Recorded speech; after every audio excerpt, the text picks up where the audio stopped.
Today on the Marvel Cinematic Universe podcast, we are discussing feedback and theories about and up to and including Loki Episode 4, the Nexus event. Welcome to the Marvel Cinematic Universe podcast. My name is Matthew Carroll. And I'm Jeff Randall. And in our third chair, we have the lovely Ashley Coffin. How you doing, Ashley? I'm doing great. How are you guys? Good. Little beat up from the 4th, kind of feeling it. Yeah. I celebrated hard. I think I've got like a meat hangover today, where I was just like consuming all the meat, and then today I'm just like, ugh. Yeah. I'm suddenly glad I didn't celebrate the 4th. The words meat hangover are not an enticing thing. Nah, man, it's the best part of going to Texas de Brazil. Oh, you went to Texas de Brazil? Nope. I'm just saying. Oh, yeah, no, that's true. I've had that meat hangover. I've had a Texas de Brazil hangover for sure. I felt like the first time I ever went to Texas de Brazil, I thought I was going to die. I seriously went to bed that night thinking I might not wake up. I was like, I felt like the amount of salt and meat I ate in one sitting just felt like my heart was racing. It was not good. It was real bad. Yeah. I feel like the meat is pressing against my lungs and might collapse them. I didn't have anything particular for this. What'd you do, Ash? We had a barbecue. We were out in Katie's place, so it's beautiful, and they have a little pond. We set off some fireworks, but Brian made ribs and pork and shrimp and corn. It was awesome. It was good. And then margaritas for days. I think I had 20 maybe. I don't feel good. We started drinking at 5 o'clock. Oh, no. We started at 5 and we're out doing karaoke back by a bonfire until 4 a.m. I'm surprised no one called the police. I'm surprised. A bonfire and karaoke in the same location. I am surprised you still have a voice today. That sounds... Me too. Neither of those things are things as a singer I can do. Really, karaoke all night is the most fun thing, and I can't do it. And bonfires, if I get too close to bonfire too often, it kills my voice. It got to a point around 4. I was like, I can't sing another song. I can't physically make any more sounds come out of my voice. But yeah, I'm actually my voice is okay today, but my body's you don't feel good. I'm just worried about the alcohol bill for the next episode of Legends and Libations, because it's going to take a bit to get you to the point. I'm taking a little break. Getting ready for a story. I feel like I was drinking since last Thursday on. It was just a friend's birthday and a thing, so I was like, I'm taking a break. I need to shut it down for a little while. Just got to shut it down. Cleanse. Yeah. I'm going to a convention this week called Play On Con, and it's a very adult oriented a con. It's board games, and so it's just a lot of very, I don't know, somewhat complicated board games, but particularly this year, you have to be vaccinated to go. They're not letting anyone that's not vaccinated go. So children are just now getting vaccinated. It's no kids are going to be there this year, so it's going to be just all adults. Oh, so nice. Hanging out, and there's always a lot of alcohol at these things. And I got a hotel this year, so I don't have to drive back and forth. So it's a hotel on site at the con. I'm going to cool. hang out and drink and just have a good time this weekend. And I'm sort of storing up a couple of days of no drinking this weekend, no drinking this weekend. Next weekend will be my time. And I also had to work on the 4th, so I did nothing of real fun this weekend. Let's get into some podcast stuff. We're done with the more. We're done with all that and more. Yeah. Now we got to do the all that. Time for all of that. I guess, Ash, we'll send you into the feedback cave and... let's go. All right. Well, we're going to nail as much of this feedback as we can. Ash is going to head over to there. We're going to nail it. All right, Jeff, what feedback do we have in the doc? First up, we got Richard Phillips, one of our patrons, saying, "Hi all, I've been listening since WandaVision. Your podcast is my go-to after each episode. Quick question, do you think Thor will make a cameo in the last few Loki episodes?" I really, really freaking hope so. I get the sense that he won't, probably. Yeah. But he does say as he's dying, the sun will shine on the are the brothers again, right? So like I don't think it's going to happen this season, but we supposedly there's a second season confirmed. So I think before Loki ends, if it's 2 seasons, 3 seasons, 4 seasons, I think there will at least be a moment where he gets to see his brother one last time. Like actually in the flesh. Yes. I wonder if that that boastful Loki that we saw in the post-credit sequence, or in the post-credit scene, who has what looks like a fake version of Mjolnir, like a Mjolnir. No? Mm-hmm. Yeah, that's true. Mjolnir. I wonder if that guy is going to like substitute for a version of Thor, or if Loki's going to look at him like a version of Thor. I doubt it. I think because that's a Loki, right? It's a Loki that's pretending to be his, or like somehow trying to be more like Thor or something. I don't know. It's a worthy Loki, I hope, and that's why he was a variant, maybe. Oh God, a worthy Loki would be crazy. But he's not carrying Mjolnir. He's carrying like a railway tie with a wrench stuck to it. It's the multiverse. That is the multiverse Mjolnir. Is that what you're saying? Maybe it's one of them. No. I don't know about that. No, it looks like a it reminds me of the Marvel Zombies version of Thor, where he had like a cinder block with a stick tied to it. Yeah, you mentioned that a couple weeks ago. But it looks more like an I-beam with a piston in it. Yeah, or like a piston like rod that. in it. So I don't know. He didn't speak. There was no like actual dialogue in that scene. So like we have no idea. We can only make suppositions based on that album cover that they gave us. Yeah, right at I the love end. it so much. I've immensely enjoyed. I watched. I finally convinced Alyssa, my girlfriend, to watch it with me last night, and we watched it.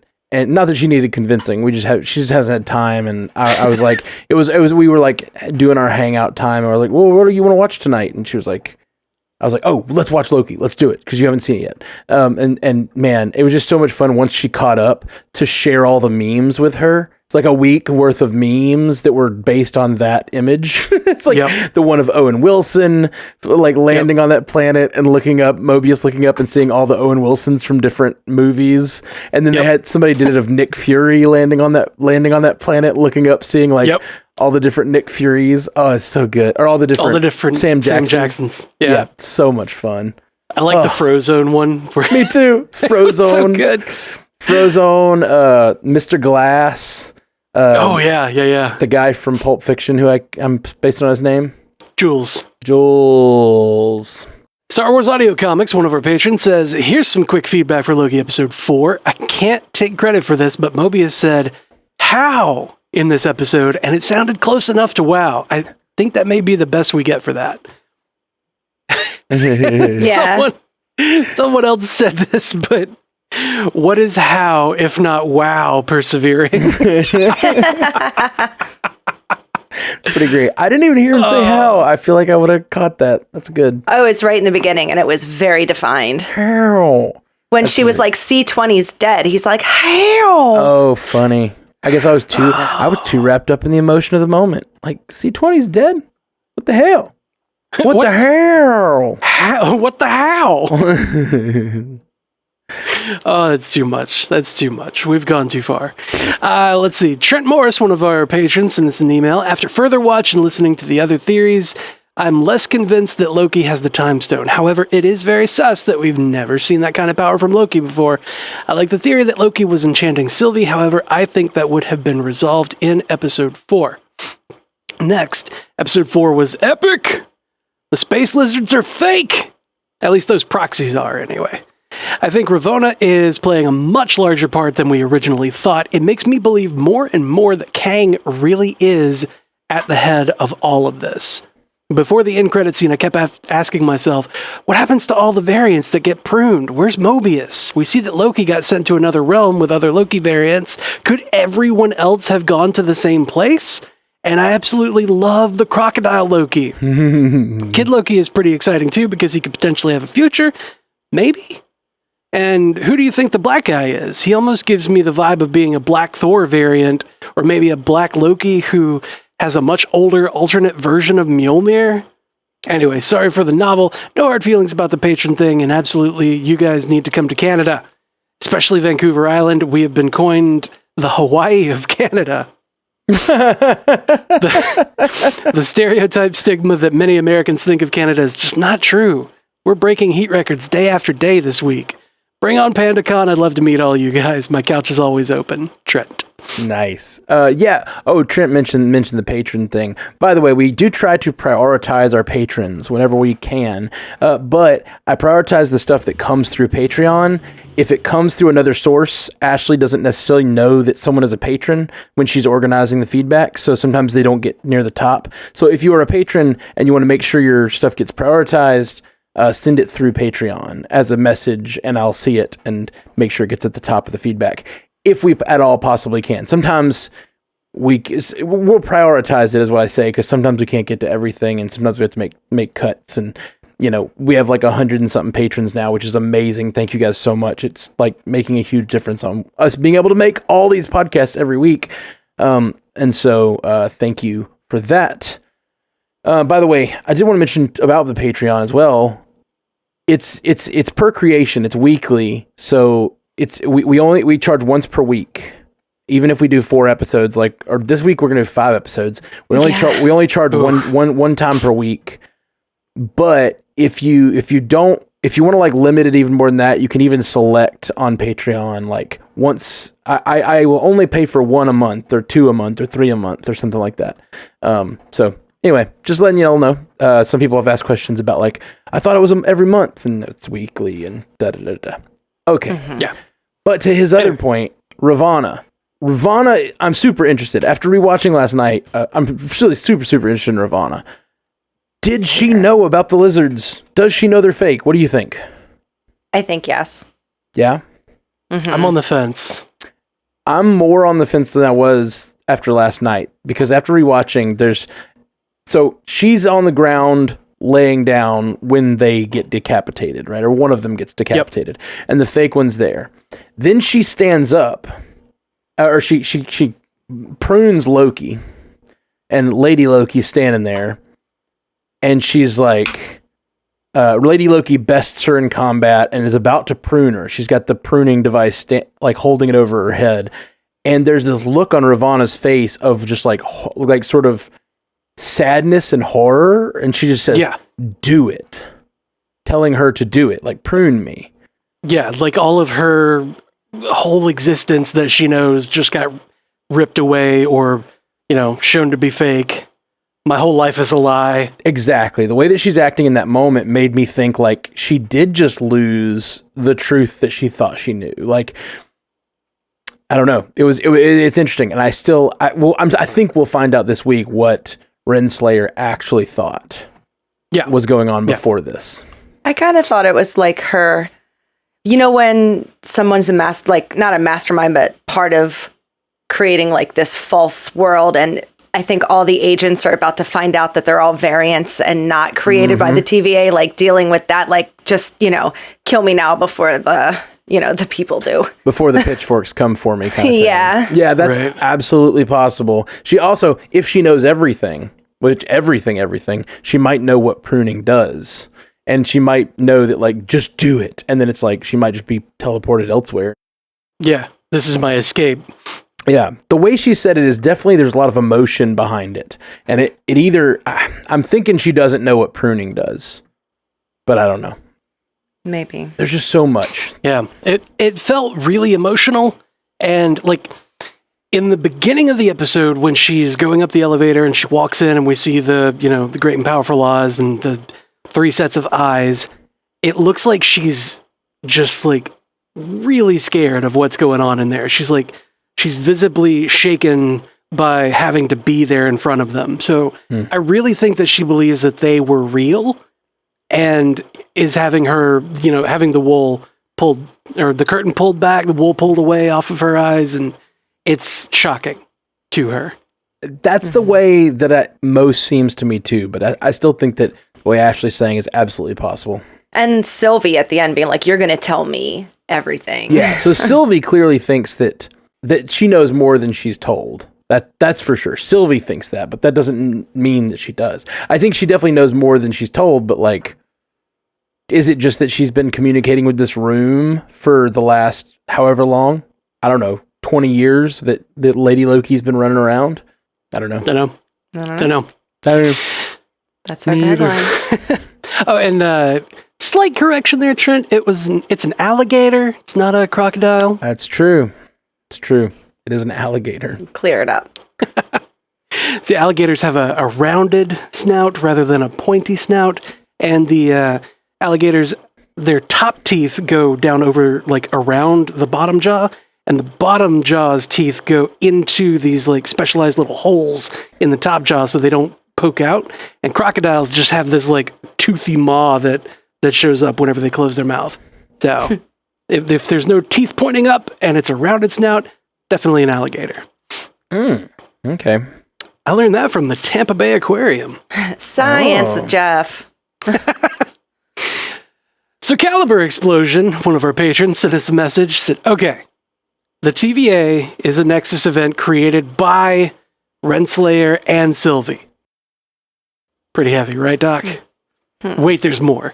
Renslayer is also Sylvie's mother. Let me feed you, baby pandas. I believe if there is any real timekeeper, that Renslayer is the only one, or is still working heavily for someone behind the curtain, or behind curtain number 2, Kang. While keeping all timelines in order, Renslayer became close with a frost giant, even creating a small relationship, thus creating Sylvie. Sylvie told Loki that she never knew her mother. When Renslayer birthed Sylvie, she was overwhelmed with a child and decided to look through the timelines for a proper place to leave her, Asgard. Before she leaves, she asks her young daughter Sylvie to erase her mind. But because everyone in the TVA has something they're drawn to, like Mobius and his jet skis, Renslayer is subconsciously drawn back to her daughter. Since Renslayer put Sylvie in another timeline, the Nexus event occurred, leading a brainwashed Renslayer and the TVA to go fetch Sylvie. I hope that sounded better out loud than in my head. Nonetheless, this episode was kick-ass on all degrees of awesomeness. Love you guys, love the podcast, and I f***ing love Loki! Man. That is some swings. I don't. It's very interesting. I think there's a lot of work that would have to be done to get to a lot of those places. Like, anytime I don't know. It's just a lot of layers on layers to get there. I don't know that there's really good evidence that, like, what's the evidence that Renslayer is the mother of Sylvie? Like, what would that be? I think this is just a big swing. Right. More than anything. Right. Well, Like, I guess I don't know point. that there's any real evidence there, because, like, Sylvie should recognize her. Sylvie should have recognized her when she came back to get her, but she looked very confused as to what was going on, who these people were. Yeah. And then when she was taken into the TVA and that other guy was struggling, she starts screaming to help him. And it does seem, I agree. And it seems like she said she barely remembers her mother. So that is the case. I think that her mother is I think that the mother that Lady Loki has been talking about, Sylvie has been talking about this whole time, I think the mother she's talking about is Freya, right? Frigga, thank you. Who's Freya? She did say she was adopted too. Well, that they told her early on. Yeah, but so is Loki. Like, I think she's a Loki, so she's got to have the same parents, right? Or yeah. like, isn't that how Lokis work? Yeah. I'm assuming. They even say that she's a frost giant, and she's like, they told you? Or no, they told you were adopted, is what they say. Right? Mm-hmm. Yeah. They told you were adopted. So, I mean, maybe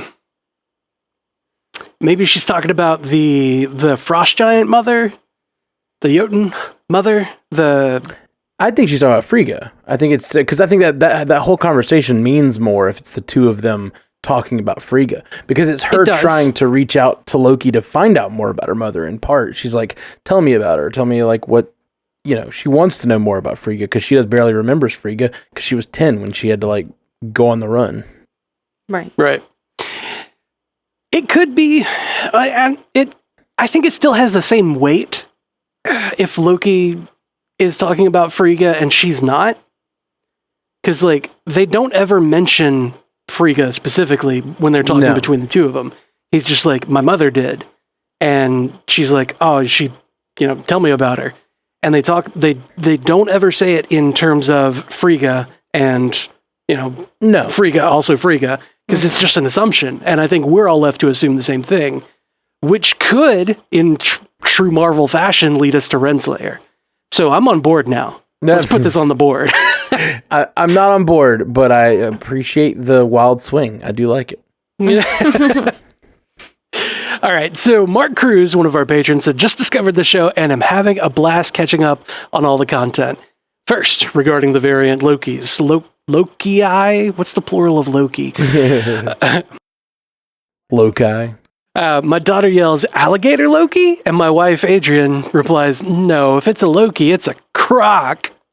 It's a real good mom joke. It's a real good mom joke there. Good mom joke. He says, Mark also continues saying, also I wanted to point out that even though we haven't received a wow from Owen Wilson, we did get close. When Renslayer tells him Hunter C-20 is dead, he yells, what? How? And he uses the exact tone of voice. Last, there has to be more to Miss Minutes. Feeding off the idea of a variant Mobius group consisting of every character Owen Wilson has played, can we find out that Miss Minutes created the TVA and have her backed up by every animated character Tara Strong has ever voiced? Bubbles, Batgirl, Twilight Sparkle, all of them. Who's been messing up everything? It's been Tara Strong all along. Love you all 3000. Love it. It's a great song. I love those memes. Yeah. Tara Strong all along. I love those memes of just all the different characters. It's so funny. There's got to be more to Miss Minutes, though. I mean, think so, Mark's onto something. There's got to be more to Miss Minutes. Miss Minutes is like kind of a program, but kind of alive. Like, yeah. What does that even mean? Yeah. Yeah. Is that just a thing that they played for laughs and they're like, they bundle that up, throw it away? Well, that was a good joke. We're done with that. As I mentioned in a previous episode, like it's an interesting concept because given that we don't have free will in this universe because of the way that the timekeepers are acting, or whoever is behind the timekeepers, the TVA is acting, like being partially alive and partially a program is kind of what we all are, right? Like in this version of reality, they're all kind of like having to follow their programming or they're getting pruned. So it's like, what is free will? And I kind of like that interpretation of that line as well. But I definitely think that there's more to her. More to Miss Minutes. More to Miss Minutes. All right, the next one we got is from Maverick Fair. Says, hello, I am an 11-year-old transgender person who really loves Marvel Comics, the MCU, and everything Marvel. So without further ado, I present my many theories for Loki. Number 1, the Peggy Carter figure in episode 1 is not actually Carter, but Dottie from Agent Carter. Think. Dottie likes to dress up as Carter a lot. So is it too far of a stretch to think that Dottie could have messed with the timeline and ended up at the TVA? Number 2, my dad came up with this one. I don't really like it, but he wanted me to include it. Once Mobius comes back and hopefully gets his jet ski, he becomes an agent of S.H.I.E.L.D., or possibly the director. Ooh. I also went to the comic book store a few hours ago, and I know that Ashley and Jeff are really looking for that Vote Loki variant. I saw a Vote Loki comic book and decided to buy it. So far, it has been really good, and I don't know if it will have any relevance to the Vote Loki variant, but thought I should mention that. Thank you guys, and love y'all 3000. Neat. Thank you, Maverick. Thank you. Okay. The two theories. I love the deep continuity of it being Dottie. That'd be super fun. But I think the fact that it's just like a throwaway back in the back thing, it's probably... I think that was just an Easter egg. Not like a real thing? Right. I don't think we're going to see her again, basically. You know what? Believe about it what you will, because we have no confirmation. Yeah, for sure. It's Schrodinger's Easter egg. All theories are correct until proven otherwise. Yeah. Very true. Absolutely. And as for your dad's feedback, surely it's not right. It's dad's, right? I'm just kidding. No, Dads, am I right? It would be super fun if we went on seeing Mobius more. Like, I would love to see Mobius more in the regular timeline. I think Owen Wilson has been freaking awesome. I noticed something he did, and it's in the writing as well, but I noticed something he did this week. Like, after he talks to Loki and after he talks to Renslayer, he has like a 1-sentence sum up of what they said. Like, Loki tries to convince him that the TVA is lying to him, and he says, "Nice try." And then, like, after Renslayer's speech about how they're friends, he says, "Good speech." And it's like kind of the same summation of like, yep, saying a positive thing, but it's clear that he doesn't fully believe like what he's saying to himself, you know, like, and then in the minute later, Loki calls him like, "You're the one who lies to yourself. Like, you're the worst liar here. You lie to yourself." And those two moments where he's like, "Nice try, Loki," when in reality, he was believing Loki, you know what I mean? And then with Renslayer, he's like, "Good speech." And like, that line is heartbreaking because like he really wants to believe Renslayer, but he does not. Yeah. In that moment, he really wants to believe her. It's like he's giving her a chance to either, you know, get back into good standing in his mind, and she just doesn't. And he's like, "Well, you know, the last nail in the coffin. We're done here. All right. Thanks for the drink. Bye." Yeah. I'm going to go bust Loki out. We're going to tear this place down. Well, no, at that point, he still doesn't believe. It's not until at that point, he steals her little pad, and that's when he finds out the truth. Yeah. And then he's like fully on, like, let's free Loki and do this thing. Yeah, it's wild. I really, I just love his acting, and I hope he shows up on something else. I don't know if he would be a S.H.I.E.L.D. guy, though. Like, he's this investigator inside of the TVA, but like, who is he in the regular world? I think he's just a jet ski guy, right? Yeah, he's just a surfer dude who loves jet skis. Yeah, he's just a jet ski guy. Like, I want it to be like he is a variant of actual Owen Wilson, like Owen Wilson the actor who just, you know, at the time was really into jet skis, and and he didn't take the part in Wedding Crashers. Like, that was the problem where he got pruned. Because Wedding Crashers is integral to our timeline. Yeah. Oh, for sure. That's the Wedding Crashers is where Kang learned all that he knows. Yeah. How to woo Ravonna. Yeah. God, this is so stupid. So dumb. Okay. 084 sent us an email. "I'd love it if Mobius is just a variant of Owen Wilson who botched his audition for the Cable Guy." Yes. Yep. Okay, sorry. Just a variant of Owen Wilson who botched his audition for the Cable Guy and never became a rich actor able to afford to ride jet skis. With Kid Loki finally here, is Hulkling the only young Avenger we haven't seen? Ooh. Any thoughts on where he comes into play? I don't think She-Hulk, because he's not an actual Hulk. But more likely, I think he shows up in Secret Invasion or the Marvels, since he's half Kree, half Skrull. So excited. I have no idea how the last 2 episodes are going to go, and I love that. Until next time. Well, he is not an actual Hulk, but it is how he's introduced as pretending to be a Hulk. And you could absolutely see an episode of She-Hulk. That's where I was going to go, is She-Hulk, because like, yeah, you could totally see an episode of She-Hulk, especially if it's sort of this episodic comedy where there's suddenly like a child Hulk around and she's dealing with like a moody teen Hulk. And she's like, I could totally see that being an episode of She-Hulk, you know? Yeah. Or defending him because he has powers and whatever, you know, I don't know. I honestly, I'm thinking about it. I like the idea of like Secret Invasion and the Marvels happening before She-Hulk and having Hulkling show up there. And like, she is, she's hooking up with Jessica Jones for investigative purposes or whatever. Like, they're trying to find out what he actually is because he's not actually a Hulk, but they don't know. So because of that, there's links back to the Kree, there's links back to the Skrulls, because he's half Kree, half Skrull, right? So, in kind of trying to investigate who this kid actually is so that they can properly defend him, or, whatever the case may be, they find out that he is a half Kree, half Skrull. Yeah. I wouldn't mind that. Yeah, I wouldn't mind that at all. For sure. That would work totally. If I send us an email, hi, good people. A question for the cast. What if the TVA do not know that zapping people with their magic stick does not kill them or remove them from existence, but rather transports them to another world? Such as in the case of Loki at the end of episode 4. I was wondering about the ramifications of that. I know that you say repeatedly to keep the feedback short, so there you go.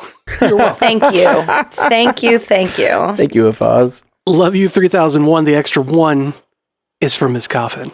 Ooh. Gave you an extra one. That's so sweet. His feedback was perfect. I was very happy about it. That was good stuff. I got some novels this week.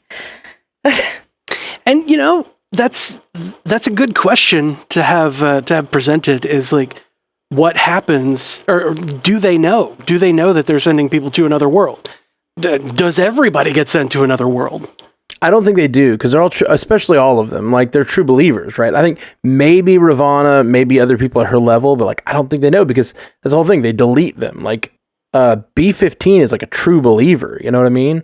She's like, that's her whole thing. When she's like struggling looking at that poster, that propaganda poster about like thorough deletion, like she like fully believes in getting rid of these variants. Did you get them all? Ensure thorough deletion. Yeah. Oh God, that's such a crazy poster. And she's realizing that she is one of them. Someone pointed this out, and I love it. I absolutely love it.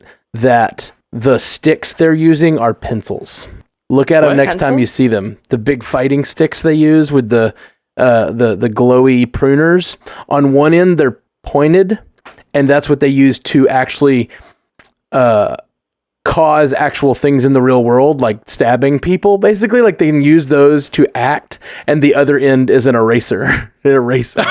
And if you look at them, it straight up looks like a pencil. Once it's in your head, it's just a giant pencil in their hand. It's very funny.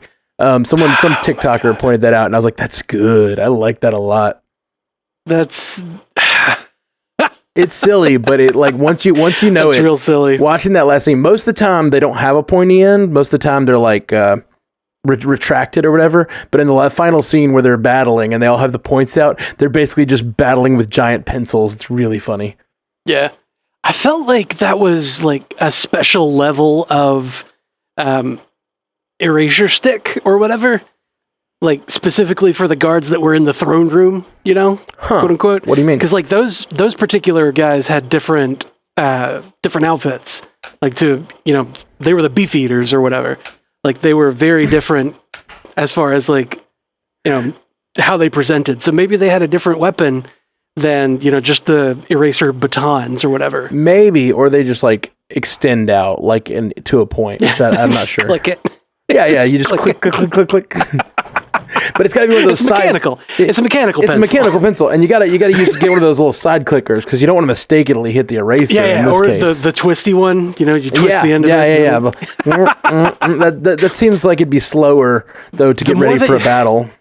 The more that you have to like go into real battle, though, like the more often you got to get a new one, because you can't really replace it. Yeah, you get. It's not a great design.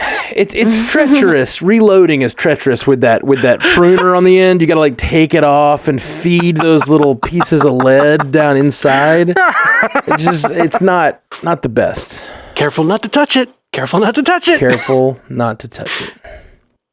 Okay. What the hell is going on? Nick Johnston has the exact same question that I just did. He says, dudes, what in the actual heck balls is going on?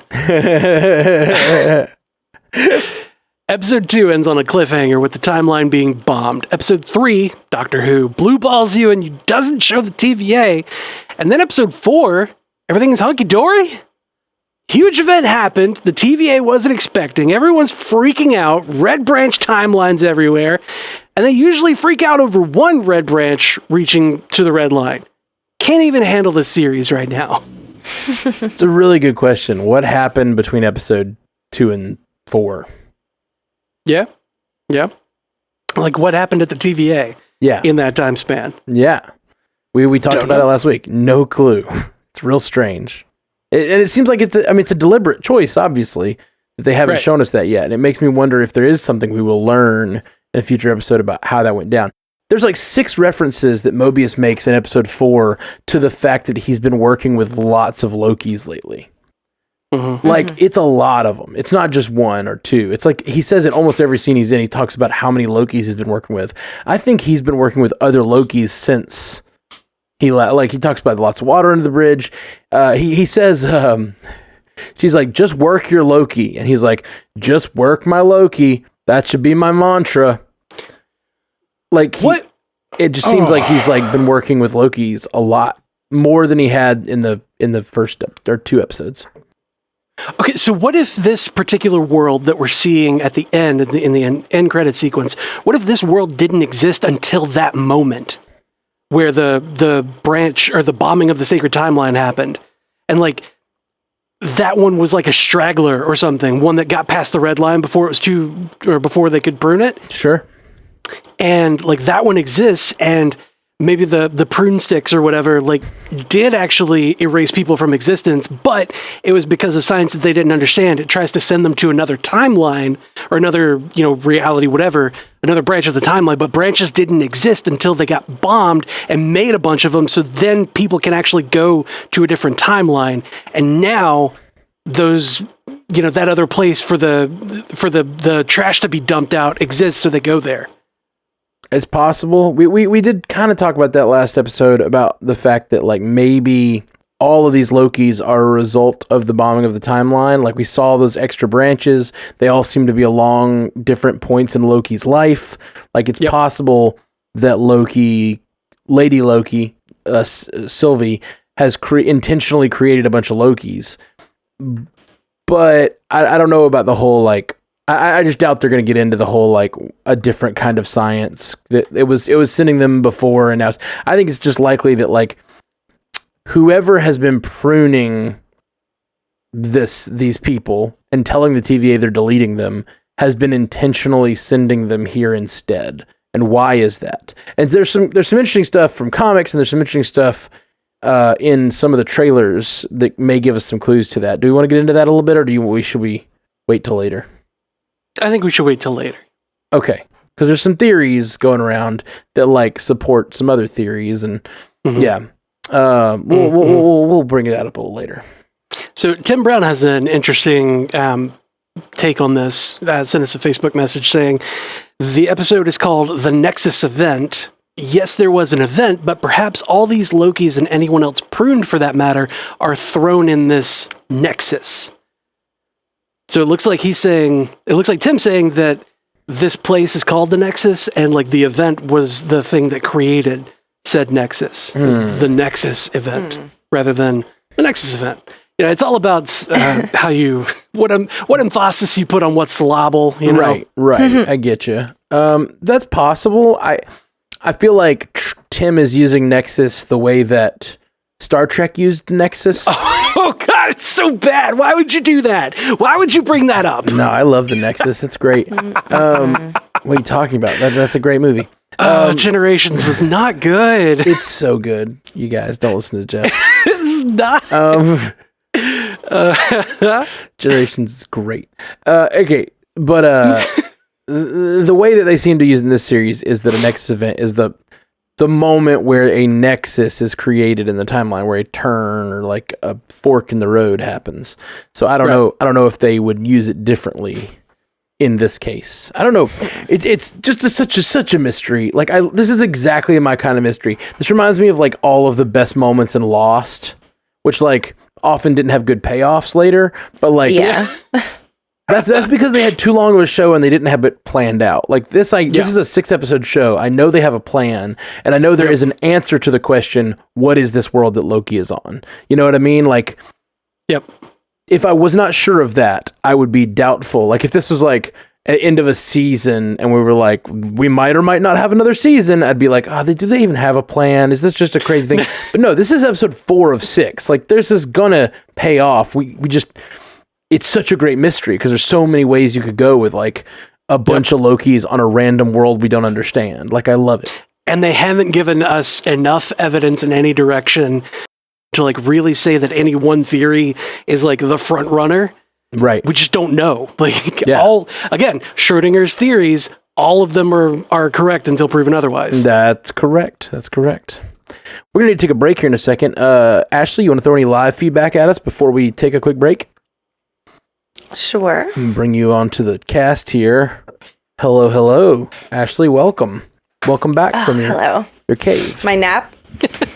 Vermilion One says, could Mephisto be a Loki variant? Also, what if Mobius was a jet ski salesman, but never actually rode on a jet ski before being pruned, and deciding to ride on one was his Nexus moment? Oh, that's so funny. I love the thought of like a Mobius riding a jet ski around and like TVA, I guess on other jet skis chasing him. Like, how do you chase a guy on a jet ski if you're a TVA agent? I just imagine like one of the hunters, like he's riding through and like one of the time portal doors opens like above him and they just drop down onto the bottom or on the back of his jet ski and they got their pruning stick and they're like, ah! That's some good timing to jump through dimensions. I gotta say, if you're jumping on the back of a jet ski. Yeah. It's I would watch that action movie. Oh, I'd watch it for sure. I feel like we've watched that. Okay, Voice Inject says, what if Sylvie as a child took Loki's place in that timeline sometime before the flashback opens up? I'm still trying to assign a reason to Sylvie being picked up as a kid. Yeah, I think the idea is we're not supposed to know. And especially her as a character is not supposed to know. I think there's like, a lot of people have said this, definitely not the first, but this show has a lot of connections to people with religious trauma. Have you guys heard people talk about this at all, or am I bringing this to you this time? No, that's just you. So the idea is the TVA is this thing they've all believed in, and suddenly they're getting past their belief that they've always had. So all these people are dealing with religious trauma in different ways, and that's one of the themes of the show. At least a lot of TikTokers are saying that. Maybe it just has a particular thing with the side of TikTok I'm on. Sorry. That's interesting, though. But yeah, no, it really is. Like, Matt's made his way over to post-Christian TikTok. Oh yeah. Oh, for sure. But like these, at least there's this whole movement of ex-evangelicals that's like, I might believe, but I don't believe like what I grew up on, kind of thing. And so like I've definitely have a lot of that on TikTok. But anyway, and other social medias.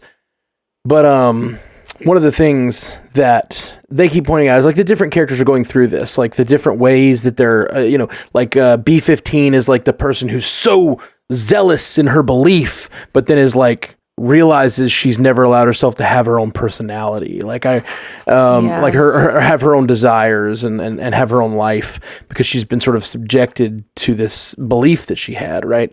And Mobius is like the true believer that has doubts, but he won't let himself talk about them. He won't let himself voice them. They're all sort of these different characters. And what I see when I hear Sylvie talking, and this is why like when she asked that question in the elevator, it's so poignant to me because there's a sense in like religion, especially as a child, when you're in a religion that like you literally are taught that you are like going to hell for a thing you did. Right. You're like, you try to do the right thing. And like she thought she was being a good little girl. In that moment, she was seeing herself in the Valkyrie and seeing herself as a hero and like playing with these toys and suddenly she was snatched up and sent off, and snatched out of her life by this godlike organization. And I don't know, I find it very, very interesting and poignant, and just another look at that sort of lens to look at this show through, I guess. Mm-hmm. Yeah. Interesting. Let's not go down that rabbit hole. That seems very tenuous. Okay, Gusto the Third says, I know the end credits scene, but has anyone else mentioned when Mobius is talking to B-15 in episode 4, he specifically mentions that dealing with 2 orphan demigods are a pain in the ass. Then B-15 says, and you had to go get another one. Doesn't that make 3 thoughts? Yeah, I assumed he was talking about the 2 of them. Yeah. So who's the other one? I don't know. That's a good question. I had assumed that he was talking about both of them, and B-15 was like, well, one of them is your fault. Right. Dealing with 2. Yeah. And then she's like, well, yeah, you brought one here. One of them was your Yeah, good choice. point. This is half on you. That's a good point. Yeah, that could work. I don't think they're alluding to a third in that. I didn't get that in that scene, but Yeah. Same. maybe I'm wrong. Okay. All right. Miss Carol Denver says, I don't know if this means anything, but in the credits it says, week by week, this is the way to save. Obey that impulse. A part of all you earn is yours to save.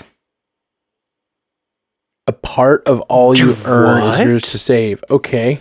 I guess it's been flashing in the credits. That sounds like part of TVA sort of Miss Minute style, poster style propaganda.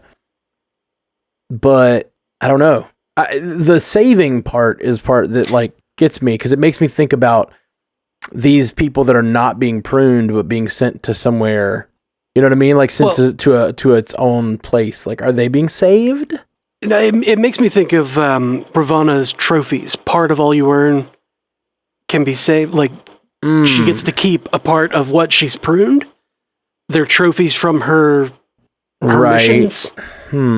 That's possible. Read it one more time. What does it say? Obey that impulse. A part of all you earn is yours to save. Obey that impulse. Yeah. A part of all you earn. I don't know. Yeah, I have no idea. That's interesting. Where is it that we're seeing that? So it's in the credits week by week.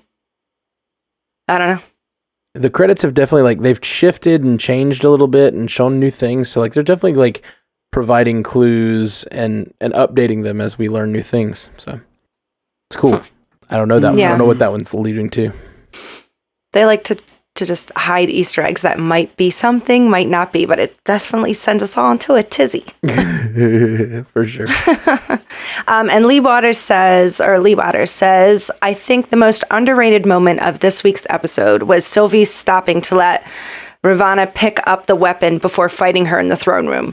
She didn't want to just kill her. She wanted to beat her. So good. Yeah. That is good. That was nice. She should have killed her. I'm sorry, Matt. Right. Why do they never kill them? Well, I mean, that goes to further my theory that that Sylvie was going to be a good person, like a good Loki, and that was her Nexus event, is that she was being raised as a good, Yeah, I think so too. like nice child, basically. There have good childhood.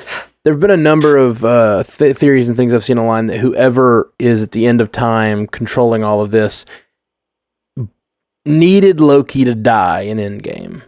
Like, Loki needed to die so he wouldn't be around to foil whatever plans are laid past Endgame. So, like, that needed to be his exit. Yeah. And, like, all these other versions of Loki that might have lived different lives may have foiled whatever plans that whoever this is at the end of time has. Yeah. Stand in for timekeepers. So like now I'm going through the credits just like, where is that? Where is that? Like Right. just watching it over and over again. And I noticed there's a button in the elevator that just like there's 3 letters or like 3 characters, whatever. But then there's one in the middle that is just Miss Minutes. Like her face is right there. Interesting. So there's a Miss Minutes floor. Ooh, I want to go to the Miss Minutes floor. I want to know everything. You're going to tell me everything. All right. Well, hi there. We're going to take a short break. We'll be right back after this ad we have no control over. Miss Minutes does. And we're back. And we're back. Let's see. The next one that we've got from our email looks to be... Is this feedback for Legends and Libations? What? Nice. I mean, it's George Hyde sent us an email. It says, please, let there be a pregnant horse Loki. Excelsior. If you guys were not around for what happened on Thursday this past week on Twitch, Thursday, July 1st, Ashley and I had a freaking great time with getting a little intoxicated and telling mythological stories. We'll be doing that every other Thursday. So the next one is going to be on the 15th of July. Ashley will be getting intoxicated and telling a story at 7 my time, 8 your time, or was it 8 my time, 9 your time? I think it's 7. I don't remember. Jeez, what are we doing? No, it's not 9 my time. Okay, yeah, no. So it's 7 Central on twitch.tv/StrandedPanda TV. That was a hell of a time. The VOD is still up on the last one, and we might maybe put it on YouTube.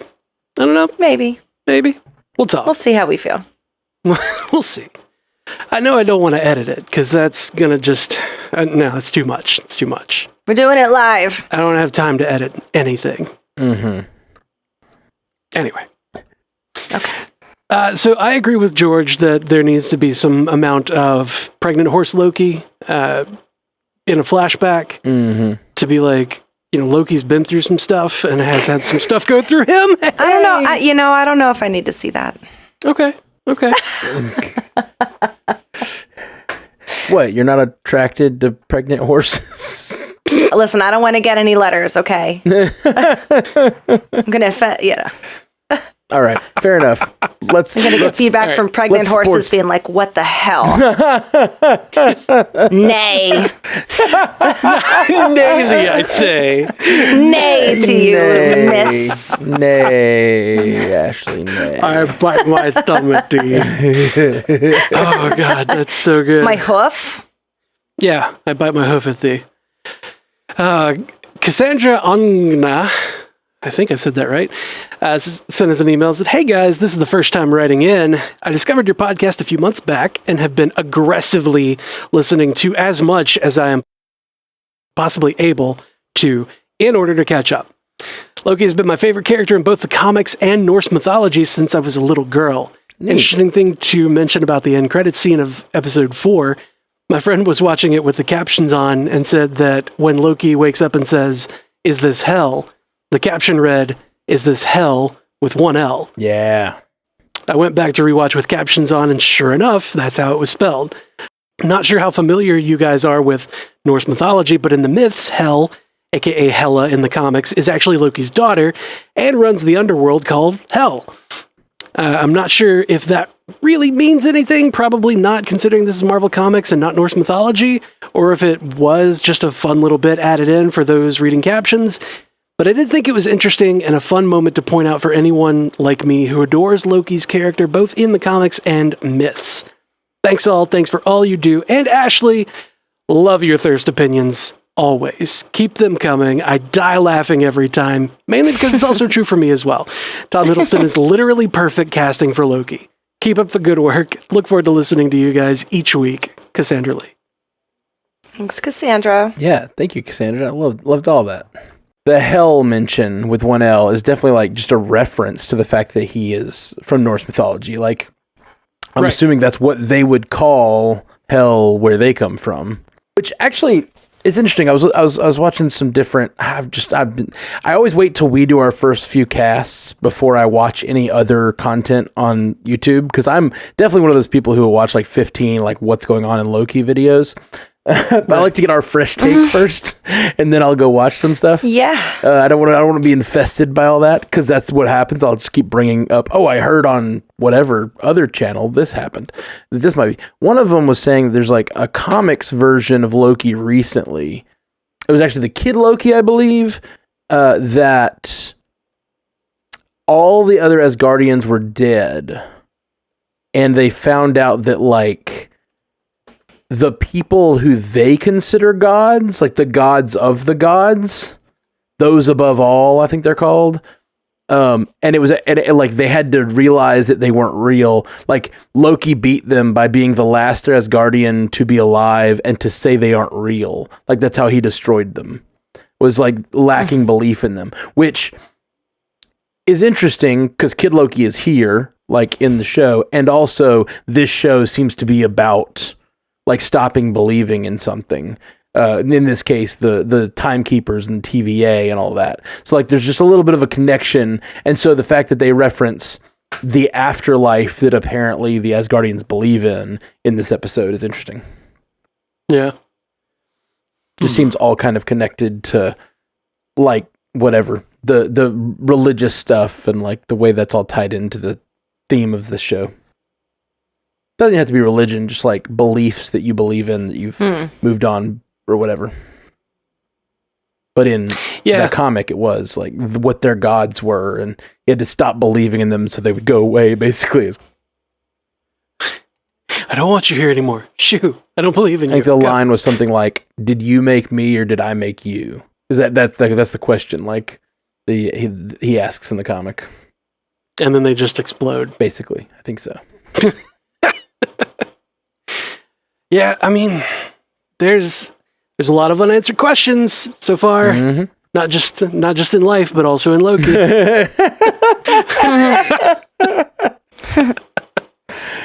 Indeed, anyway, indeed. So we got some emails, not emails. Voicemails. Damn it, we got some voicemails. We do have some voicemails. I'll play a couple of voicemails. Or let's play a voicemail. Hey guys, it's Trent here, the Canada Panda from Vancouver Island. I just was listening to Jeff and Ashley's feedback episode, and I had to call in and just say the wow. Anyway, guys, love you. I can't tell you how much I appreciate everything you guys do. So keep it up, man, guys, everybody, dudes, dudettes.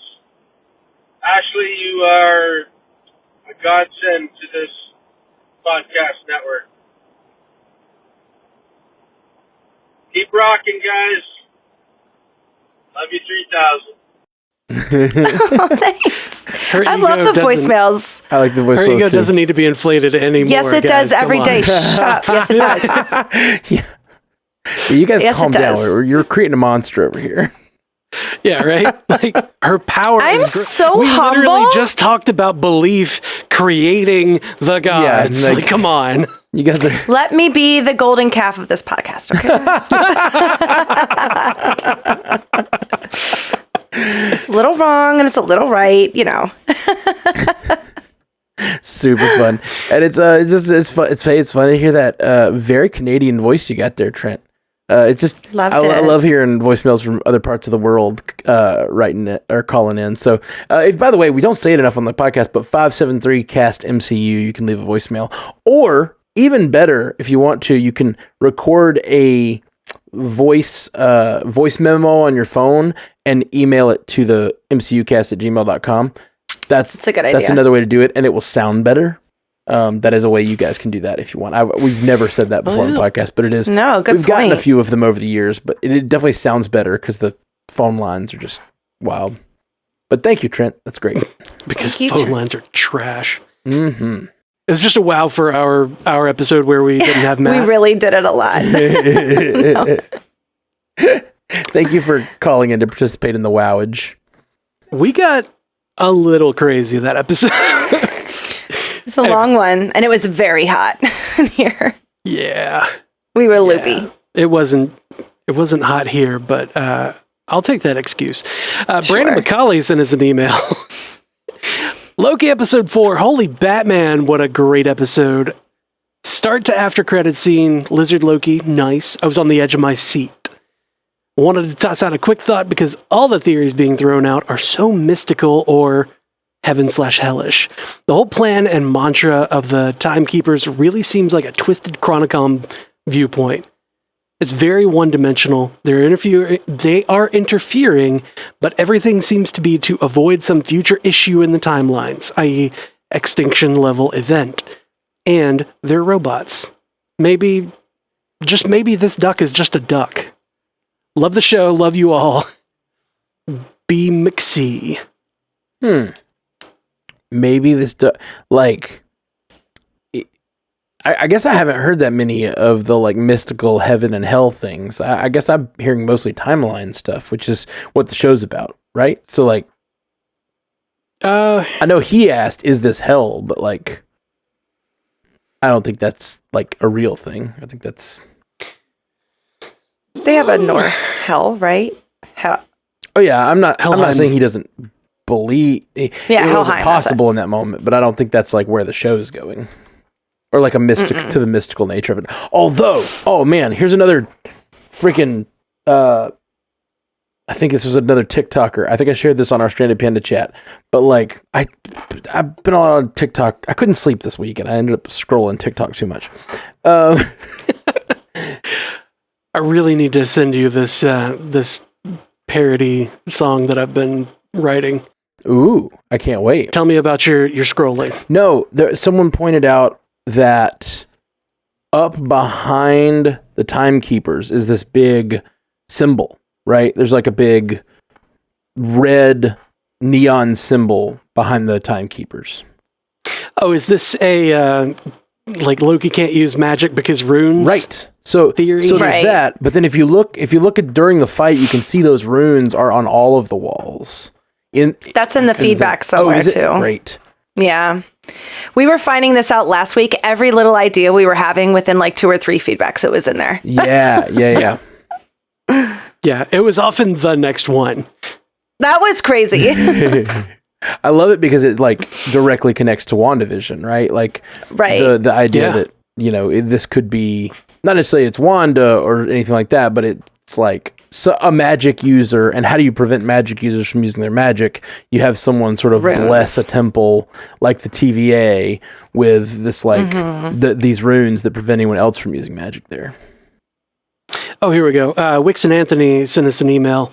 He's from Anthony from the UK here. Loving your podcasts. Really helps me go at work.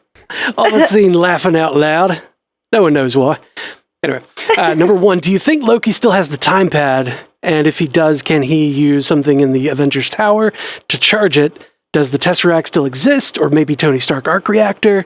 This would be a logical way to rejoin the timeline. 2, Renslayer has never had her mind reset as she remembers Lady Loki as a child, so there's something deeper there. Bring on her love interest, Kang the Conqueror.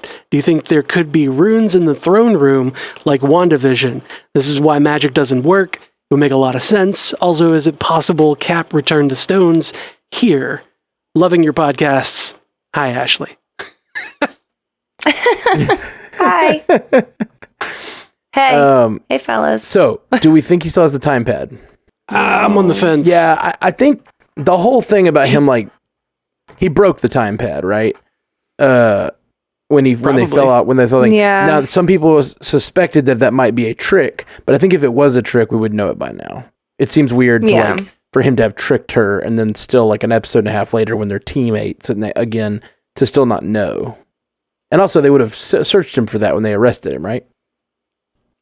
Yeah.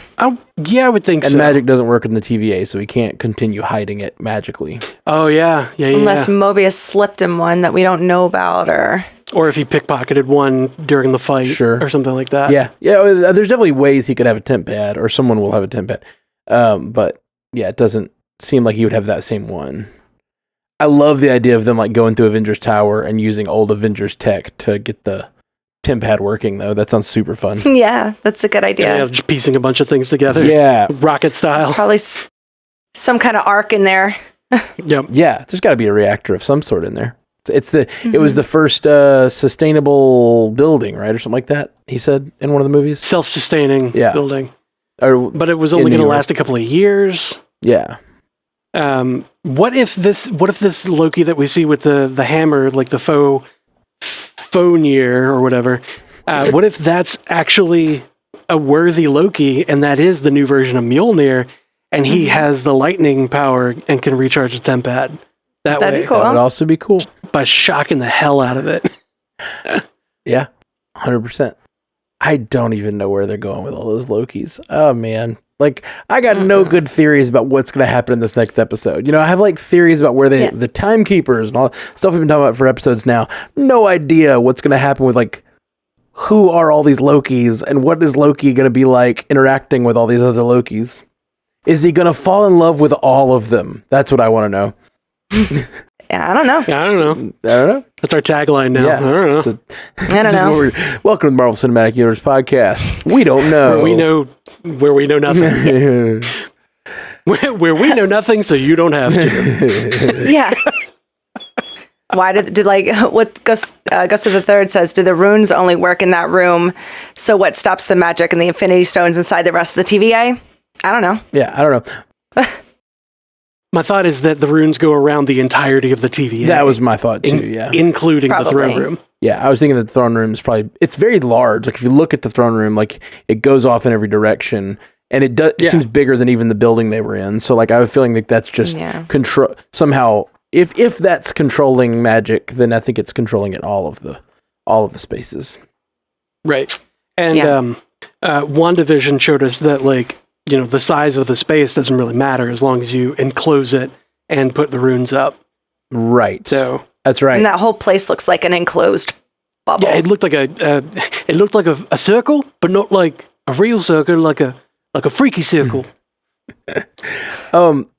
So the one question that Wixon asked that I do not understand, he says, also, is it possible Cap returned the stones here? Does he mean Like to the time, to the to the TVA? I don't think so. I don't think he would do that. He brings that it to would have the messed TVA. up the Can I just put these timeline? here? Can I just go? Well, I mean, we all disagree on this, but I think that those timelines were destroyed anyway. But like, I don't know why Cap would. Cap doesn't know anything about the TVA. So I don't fully understand. Or like maybe they intercepted him, I'm thinking. Maybe, but then he would have had to been Is what he means. Yeah, like he could have been like I don't intercepted and released. Then maybe they let him live with Peggy all that time because it was if that was what was supposed to happen on the Sacred Timeline. Yeah, who knows? I don't know. Don't know. I don't know, man. I don't know.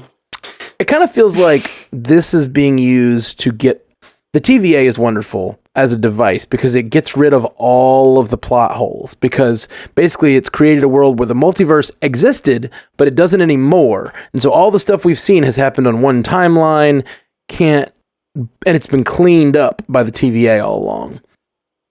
Mhm. But now what goes forth from here? Like if they destroy the TVA, if it stops doing its job, how crazy is the timeline going to get? Maybe mad, in fact.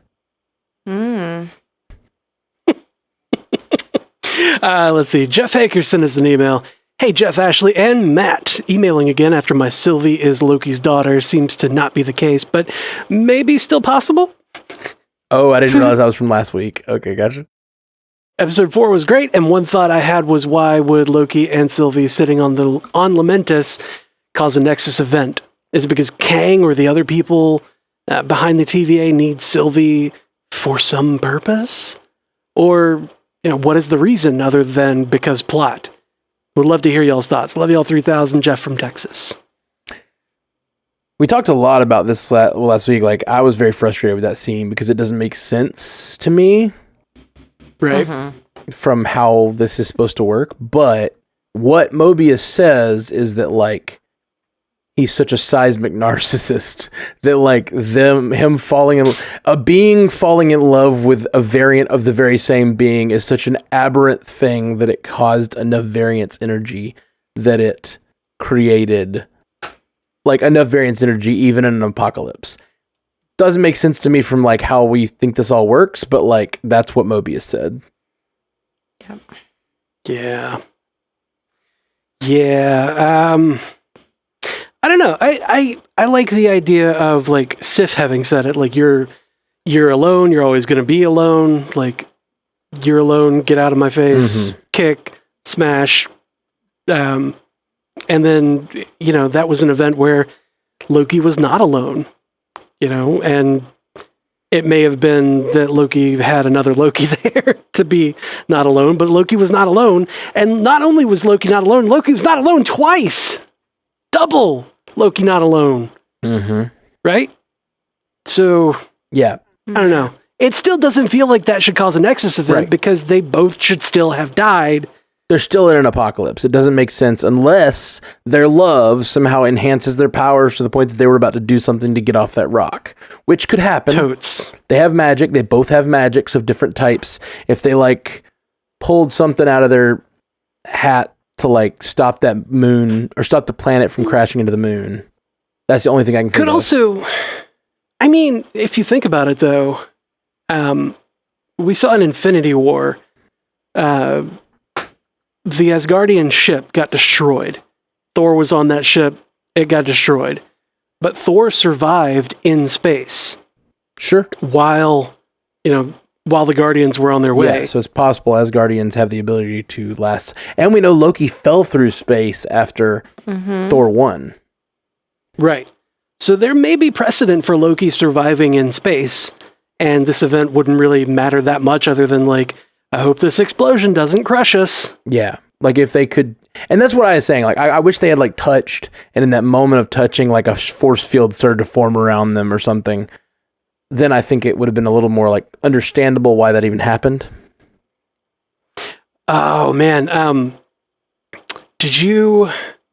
I hate to bring this up. Did you guys ever see the 12 Monkeys TV show? No, Never. Actually, I saw the first episode or two. It's not great, but I watched a lot of it.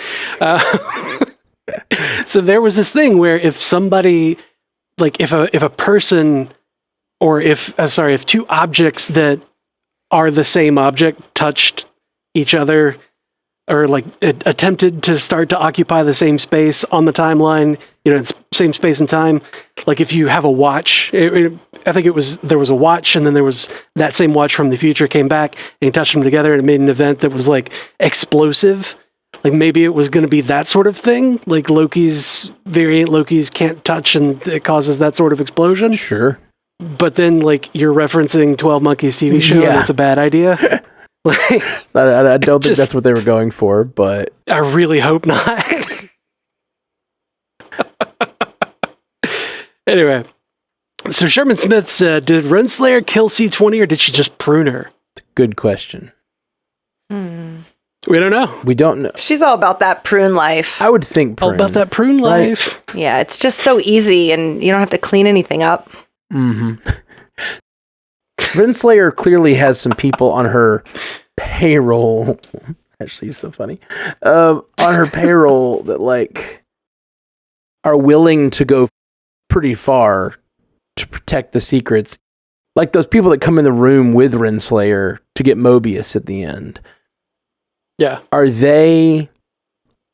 Do they know what's going on? I guess we still don't know how much Renslayer knows. But then if Renslayer knows a lot, how much does her like sort of SWAT teams that she sends in know? I like to think that she had a little pep talk with him beforehand. Yeah. Like he's going to say anything to try to get out of it. Don't listen to it. Like it's all lies. Anything he said is a lie. We can't trust a damn word of it. And they're like, okay. Close my brain. Heard. Yeah. It's possible. TVA stormtroopers. Yeah. Execute Order 66. Prune them. Prune them. Do it. But it seems like B-15 seems like a pretty loyal servant of the TVA, but she was still not on that sort of inner team that Renslayer brought to take down Mobius, Right. She was missing. She wasn't there. Okay. And she was with the other. She was with Sylvie. Okay. Yeah, she was at Roxcart in Haven Hills, Alabama. It just makes me wonder if she had been there, is she one of the people that Renslayer would have trusted? How much do those people that Renslayer trusts know? Like all that stuff. It's interesting. Yeah. I don't know. That might have been interesting. What did she say? She was like, go get her while they were going to... I think... You know what? I think she asked where she was after she pruned Mobius, right? I don't know. Because then she's like, she's compromised. Go get her. I don't remember.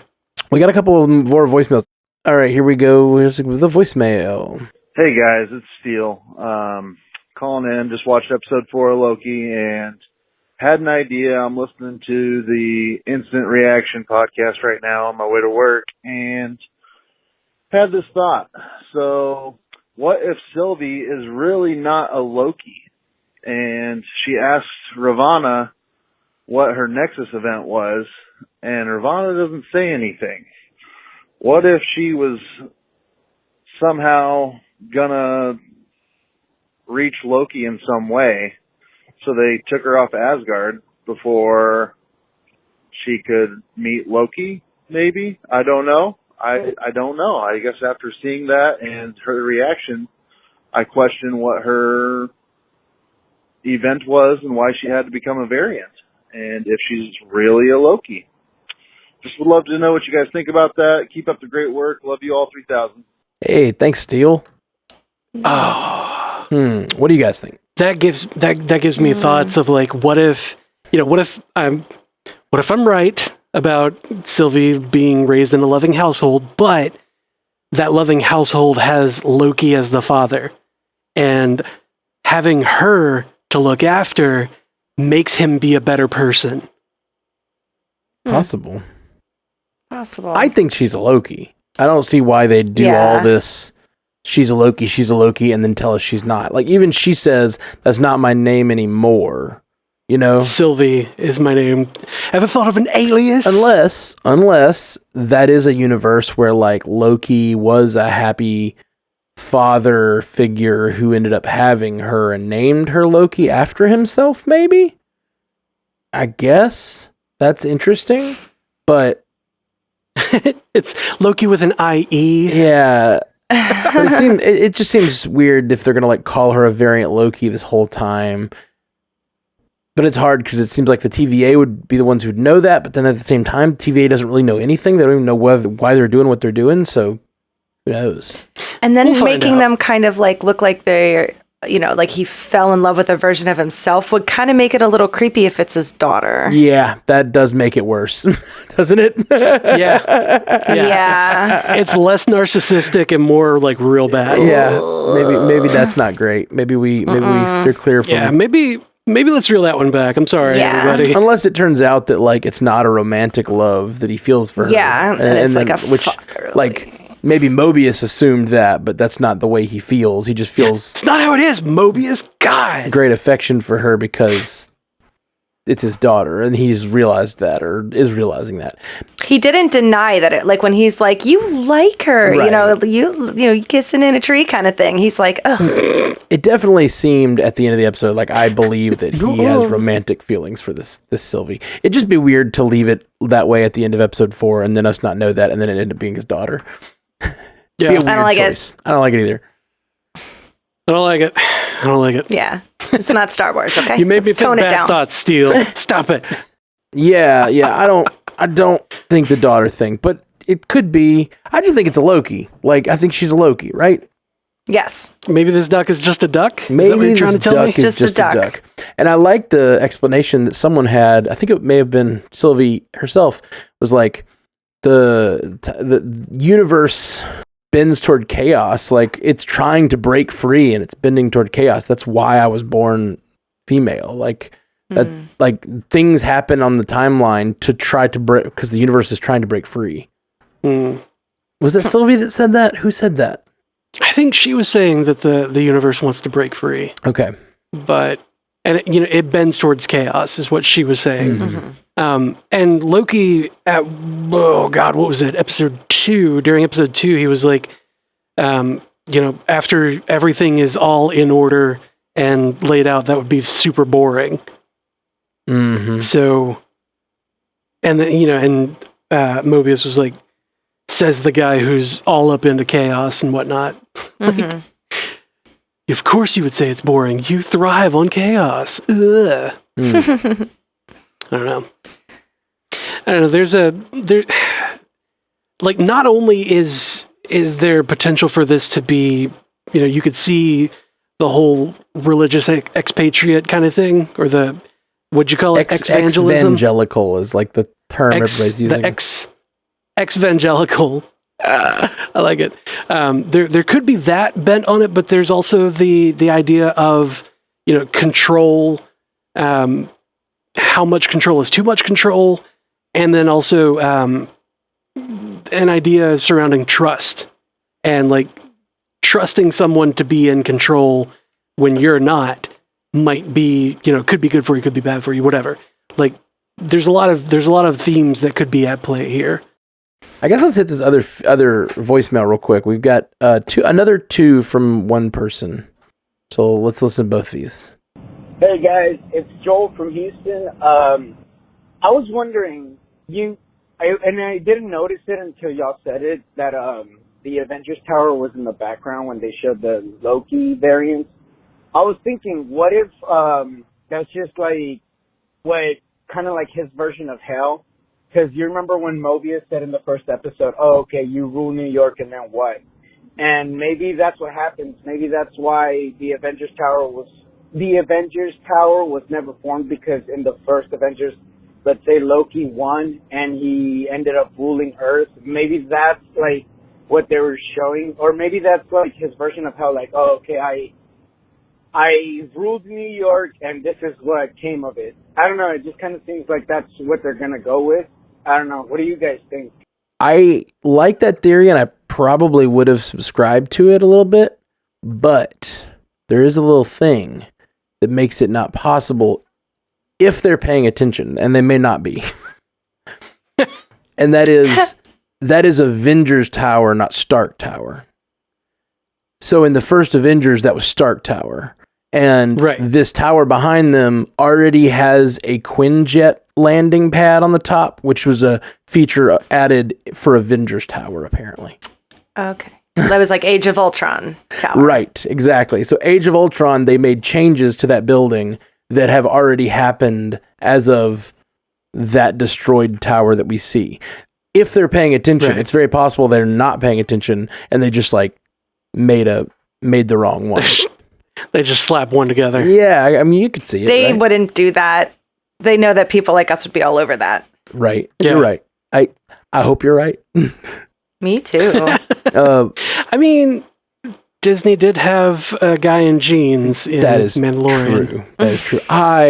One of my favorite jokes the internet has ever produced is like they put the jeans guy from the Mandalorian, but just the corner of his body you could see on the Mandalorian, like the hand and the jeans, in a little package that looked like the old Star Wars toys. And it was like limited edition like jeans guy, figure. Like action figure. Oh, it's so hilarious. Funny. It looked like the old school Star Wars branding and everything, but it just had like the jeans guy. So funny. That's so good. I think Joel has one more here. Hey guys, it's Joel from Houston. Okay, I was thinking that maybe the 4 variants that we see at the end of the episode, what if those are all variants that Mobius has worked with before, but have ultimately chosen to betray Mobius and not to see it, or maybe try to gain power, and they take him there because they show him like, hey, you know, you try to take power and this is what you get. You get to rule a city or a planet, but it's in ruins, and that's what you get. Maybe that's why this time it's a Nexus event, because this Loki decided, you know what, I'm going to believe Sylvie, and that's what created a big Nexus event. And I don't know, it just kind of seems like he's the one that's going to he's the one who made a different decision than all the previous Lokis. I don't know, it just kind of seems like that might be what caused the Nexus event. What do you guys think? Later. So I don't think these other Lokis, even though they may have all worked with Mobius, I don't know that they have encountered Sylvie. Right. I mean, just because they may not have encountered Sylvie doesn't necessarily mean that he wouldn't have used them for some purpose. Mm-hmm. Like, maybe Lokis are the multi-tool of the multiverse. they're like the Leatherman that Mobius keeps going to. Like, let me get my handy box of tools, aka Loki, and now I'm done. Let's just toss this one back in the bin or into that, whatever extraverse. Yeah, I think it's very possible that all these Lokis are somehow a result of like, they might even be the Lokis that Mobius worked with in between when he met our Loki and this event. Like that we keep talking about. I keep talking about how he keeps saying how he's worked with all these Lokis lately. I think it's very possible that these Lokis are ones Mobius has worked with. But like, It could just be an exaggeration. it could be. It's just the way he says it so many times. It just makes me feel like they're trying to drive something home. Maybe. Or hold It's on. possible we'll never even know, though, too. Like, even if that is the case, they may never mention it. I said the wrong catchphrase. I'm sorry. I don't know. There, I fixed it. You can fix it in post, right? Yeah, sure. Totes. Did you catch that last week? I like... I combined two of your things to make a funny joke. And I don't think anyone noticed, because I don't know if you guys listened. It was funny, though. It was you at the beginning messing up. You were like, today on the... And like, you're like, damn it. And then like you went back and said it right. And I was like, nope, I'm keeping the first one. And I did keep the first one. But then at the end of that episode, you messed up. You were like... You messed up something else. And you were like, Matt'll fix it in post. And I took that Matt'll fix it in post and put it next to Matt'll fix it in post. And then like the episode starts. I liked it a lot. Even on the video version, it's like you being like Matt'll fix it in post. It's so funny. That's good shit. That's good shit. It was so natural. I just thought it was real. I don't know. You gaslighted me. I fully gaslighted Ashley. Yep. Ashley always listens to it and then, comes back later and is like, we're so funny. I don't have to listen to us to know that. No, for sure. I don't know, for some reason, I keep saying, I'm going to be a voice actor or whatever. And, I do all these podcasts. I hate listening to my voice. That's funny. So, I can't listen to our podcast. I love hearing myself talk. Just love it. I like to listen. I like to see, the outcome. And then, I like to see for myself if all I do is really talk about thirst during a 2-hour podcast or if someone's just being nitpicky. You know what I mean? No, I didn't. Nuh-uh. Oh, I talked about other stuff. Yeah. Yeah, for sure. There's a little bit in there. There's just you got a little sprinkling of thirst on things. It's wonderful. Yeah. Just a little. I just like to make sure everything's okay. I'm like, oh, God, I'm going to get an email. How did I come off on this episode? Let's have 2 more, and then let's turn over to some live feedback. All right. John Brown got an email over to us. My name is John Brown from Kentucky. I've been listening to your podcast for a few months now, and I absolutely love it. It makes my daily commute much more fun. This is my first time writing in. I wanted to expand on a theory you guys have mentioned before, after watching episode 4 of Loki. If the TVA is in the quantum realm, as it has been speculated, what if it is being controlled by Dr. Doom? Doom could have discovered the quantum realm and began doing experiments in it, thus leading him to discover the multiverse. He might then create the TVA as a way to study and try to control the multiverse. This brings us to him having variants pruned, which sends them to an experimental version of Battle World. This will set up for Dr. Doom to trap our heroes in a perfected Battle World in a Secret Wars movie later on. Sorry this theory's so long. I hope you guys enjoy it. Love you all 3000, John. John, I love this theory. I love this theory so much. That's a super fun theory. This is so good. This is what I want out of the world. Yeah, that's a super fun theory. Man, so many ways they could go. I know the Marvel Cinematic Universe always has lots of directions it can go, but they have opened up, this show has opened up the multiverse. I mean, it's just multiverse, time travel, the TVA. There's so many stories you could tell here, and so many of them could tie into so many things from the comics. It's really, really fun. I don't know how far they would go on that. That seems like a really far out there theory, but I love it, but I don't think it's going to happen.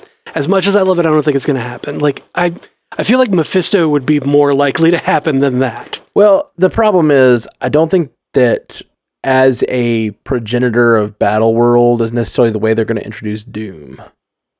Yeah. I think you'd need Doom to be around for a little while before he is trying to do Battle World.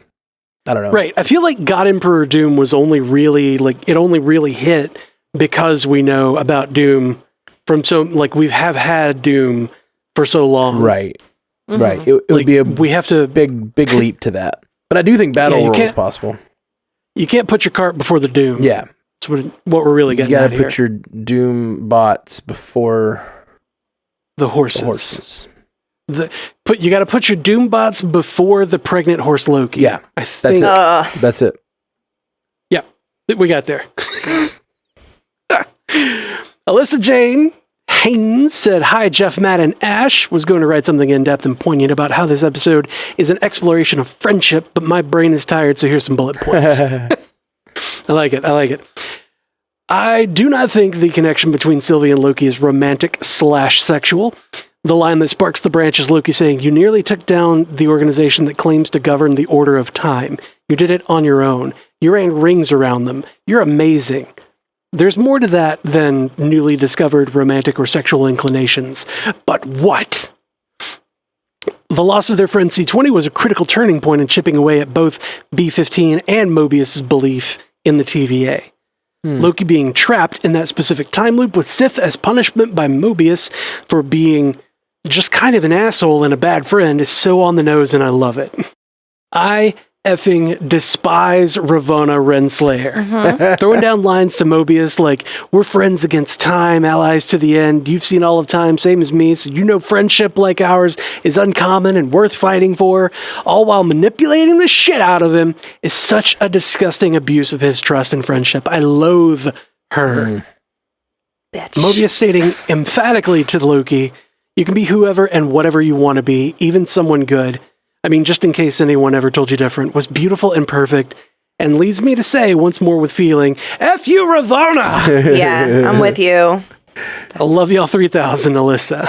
That GDB. I think it's a really good place to end this feedback roundup in just a big unified F you, Ravonna. I think we all feel that way. Hater.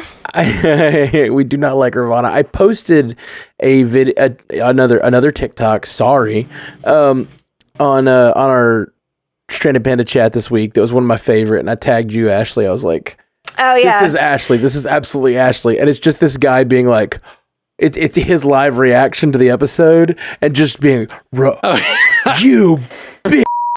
I was screaming it, and I was texting it to Jeff in all caps that I had to share that too on the chat because it was exactly the same thing. Yep, it was. It was so good. It was exactly how you described your experience. I was watching the text just like, here it comes, and big release. All right. Okay, have you got any live chats, Ash, for us to run down? Yes. Amelia, bring you back on the screen. I do want to have a little bit of a spoiler discussion about some things from the trailers and stuff too, but let's get the live feedback first. I didn't watch I feel like at this point, when I get to this point, I don't want to watch the trailers. There's only 2 episodes left. Yeah, I think this was from a previous trailer, but there have been some people pointing out things that are from trailers. Because I haven't watched any of their coming up ons. I don't even know if they have that. Yeah, I won't. Let's not talk about it. You're right. There was a mid-season trailer. Yeah, and I didn't watch that. See, that I did not watch that. Yeah. I did not watch that, but I was since kind of spoiled, I guess, by other people like us that are out there talking about the thing. So maybe we won't have that conversation. Let's hit the live feedback. Okay. Lee Waters says, totally missed it the first time, but Sylvie stalling for time with the timekeepers until B-15 showed up is a fun callback to Loki talking about stalling for time in episode 2. Oh, yeah. That's nice. Yeah. Oh, another callback that I've seen going around everywhere that I really like is, I did not catch it for sure, but when Loki looks up, he falls, he goes to whatever this place is and looks up at the group of people. It's very reminiscent of when he was beaten by the Avengers and looking up and Hawkeye's got his arrow out and everything, you know? Mm-hmm. Yeah. That shot is like a almost exact recreation. And I think they even played with the music that is played in that Avengers scene as the Lokis are looking down on him. Huh. I saw someone comparing that, which is pretty neat. Apparently he's referencing the Avengers theme in that moment, which is pretty cool. I like it. Yeah. Gay Jama, the first. I have a theory that's kind of long, so bear with me. So if the different timelines are what make up the multiverse, how did we get Dormammu I've come to bargain? So I think that the event that caused the formation of the TVA, the multiversal war, was Avengers versus Thanos. So the person behind the space lizards could be one of the Avengers that had access to the quantum realm, where time behaves differently, like Mobius said it did at the TVA. The Avenger could be Ant-Man, and that's what leads to Kang in Ant-Man 3. Interesting. I don't know. I feel like the dark dimension is different from a different timeline. Yeah. Because there's also the mirror dimension, which exists in the timeline, but you can see. Yes. There's the astral plane and stuff. It's like different. There seems to be different. It's weird though, because all of what Doctor Strange is doing in the Doctor Strange movie is traveling through different dimensions, right? Which we have taken to mean something different than timelines based on this. And I want to say, like, none of the ones he visits or talks about seem to be mirrors of our own. Although all those multiple versions of him that he sees in his like trip through the multiverse, for lack of a better term, I always imagined those were like different versions of him from the multiverse. Like he's seeing all these versions of himself, you know? Huh.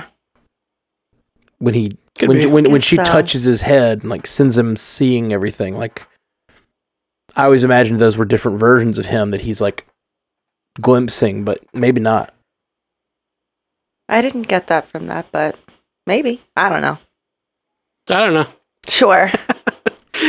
Our best interpretation right now is that like Dormammu lives in a dimension that is not a multiverse. It's not a separate universe. It's part of our universe or part of our timeline, but it's a different dimension, whatever that means. Yeah, but time doesn't exist there, which just throws this all for a loop. Wait, time doesn't exist where Dormammu is? Yeah. That's how Strange beat him, was time loops. He introduced time to the timeless one, you know? Oh, I didn't ever got that like time didn't exist. That's literally exactly what was said about the dark dimension in Doctor Strange, is that time doesn't exist there. Okay. I mean, I just don't remember that, I guess. Yeah. I just got that he goes there and like puts him in a time loop, which is different than like saying he introduces time. But that's why he's like, what is happening? Right. And then Strange was like, time. Yeah. Unending time. Huh. But then it was just a time loop. Georgie Pie says the Nexus event would have been either of them dying because Loki or Sylvie are probably so integral to the timeline, so their imminent death would have completely messed up the timeline. That doesn't make sense with the sacred timeline because that TVA was sent to prune them both, right? Yeah, like that should have been okay. Well, also, if that doesn't line up with previous theory, like the reason she was able to hang out in apocalypses is because her presence there, like, you know, if she stayed there, she wouldn't, or she would die. Yeah. Her presence there wouldn't change anything. Yeah. Like, it would be fine. Right. Yeah. I think that's a different, like, so to say they are variants, according to the TVA and whoever is running it, they are variants that need pruning. Yeah, they shouldn't exist already. They already should exist, exactly. Oh, yeah, both of them shouldn't exist. Because, yeah. Imminent destruction would just clean up the timeline. You're welcome. Right. Yep. At least not on the timeline, in the sacred timeline. Now, whoever this is sending them when they prune them, why they're collecting someone or some things at the end of time or whatever it is in this post-apocalypse that we see at the end of in the post-credit sequence, like why that's happening, that's a whole nother issue. Maybe actually that you know what, I'm now on board, because what if whoever this is, whoever's controlling what variance energy means, right? Like what causes variance energy is a person at the end of time. And they are it's not only that they want to keep the timeline streamlined, but they also are taking people from the timeline and putting them somewhere. They're collecting these beings in whatever this world is where they're pruning them to. So so it's the collector. possibly, but No, it's, he's dead. He's dead, right? who knows? Variants, man. But if they are intentionally collecting people and things from the timeline or variant timelines from these offshoot realities for some purpose, then the two of them actually dying would create variance energy, because they'd be like, oh no, I need those two. I pruned them, but I was still going to use them. I was planning to prune them, not kill them, right? But that still wouldn't track with Sylvie growing up across apocalypses. Yeah, it would. If the goal of the person is not the goal of the person deciding what creates variance energy is not just to streamline the timeline, which is what they told us it's about, but it's for whatever nefarious purpose they have, and in this case would be collecting these Lokis, because their goal was have her grow up in apocalypses, have her be who she is, so that later they can collect her as this badass Lady Loki with all these powers. So what you're saying is her growing up across 1,000 apocalypses or whatever is part of the plan. Was part of the plan, but this particular one, Lamentus, was not part of the plan. No, and that's why variance energy her was actually created. dying was not part of That's the what plan. I'm saying. Yes. Like this instance of Lamentus where she couldn't get out of it. Right. Was not part of the plan. And possibly her interacting with this Loki and their like care for each other, and their interactions, which led them to this place, was not part of the plan. Maybe. It's sort of a hat on a hat. It's sort of this like they break out of one system of control, the TVA, to realize they're really in like a much bigger system of control. It's the Matrix, right? Like it's out of the frying pan into the fire. or just out of one. In the Matrix movies, they get out of the Matrix, right? Spoiler alert for the Matrix 2, the scene everyone hates but I love, which is the end of the movie when they realize they're at they get out of the Matrix, and then they realize that the architect shows up at the end of Matrix 2 and says, no, Zion, this thing that you guys think of as the rebellion, is actually part of the plan, right? So like, you could see that happening where like whoever this is like, no, you're rebellion, you're fighting me, you're running around through apocalypses. That was all part of the plan all along. Please come back into the fold, Sylvie. I want you in my army of variants that I've been collecting over time. Yep. That's interesting. I don't like it. I don't like it. I mean, I don't like it at all. I kind of like it. I just wanted to go with him, see where that led. No. Thanks, Georgie Pie. I like that theory. I don't like it, Georgie Pie. Get out. Get out. But not yet. Don't leave. Stay here, but stop it. I don't know how to feel. Feelings are hard. George Pie's like, bye. Bye, Felicia. Any others you got there, Ash, before we shut it down? Nope, that's it. All right. Okay. Well, guys, thank you so much. I said it on yesterday's episode, but it was an episode that was shouting out the Spark podcast that you guys should all check out. Source pages, just search source pages on any of your podcast apps. Go join them. But Melissa Khalil finished her 100 Days of Thirst. Ooh. Very proud of her.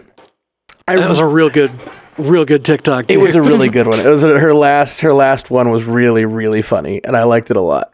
She's really funny. She does a great job. So you guys should definitely check out her 100 Days of Thirst. She did a lot of work to do it. So just go to TikTok, search for Stranded Panda, and we're right there. And she did 100 days of that. And she did 92 days. That's right. I'm sorry. You did a week in the middle. I apologize, Ashley. They did 100 days. It's her thing. She needed a break. Yeah, no. She had a lot of work one week, and Ash took over, which were also awesome. I apologize, but I just I'm very impressed with keeping at it for as long as she did. Was dang impressive. I'm just really glad that she got to get into bed with Chris Evans and get a piece of that ass. Yeah, exactly. If you want to know what he's talking about, go look at. That was a great teaser. You're better at this than I am, Jeff. Go check out our TikTok. You're welcome, Maverick. All those, including the ones Ashley did. Ashley was freaking awesome. I think my Casablanca one was dating myself a little bit. I don't think the kids were ready for Casablanca references. I love you. Wrote me a message the next day. You were like, I really thought that one was going to take off. And then I realized it's a Casablanca reference on TikTok. I was like, that was not wise. That was not the one. Didn't think that one through, huh? That's why I was like, it's not the place for me. TikTok's too young for me. I love it. All right, guys. Well, we'll be back soon. All the places, 573-CAST-MCU for voicemails or send us a voice memo. Check it out. All the places, patreon.com/MCUcast. And we'll be back tomorrow with Late Night Loki. Oh, man. I'm excited. And then the next day for Black Widow. On Thursday. No. Late Night Loki. Then the next day, full on Loki. Then the next day, Black Widow. We're going to be on here the next 3 nights. Unless you go to patreon.com/MCUcast and you'll get all of those as soon as we record them. It's true. You do get them a little faster and ad-free. And ad-free. On patreon.com/MCUcast.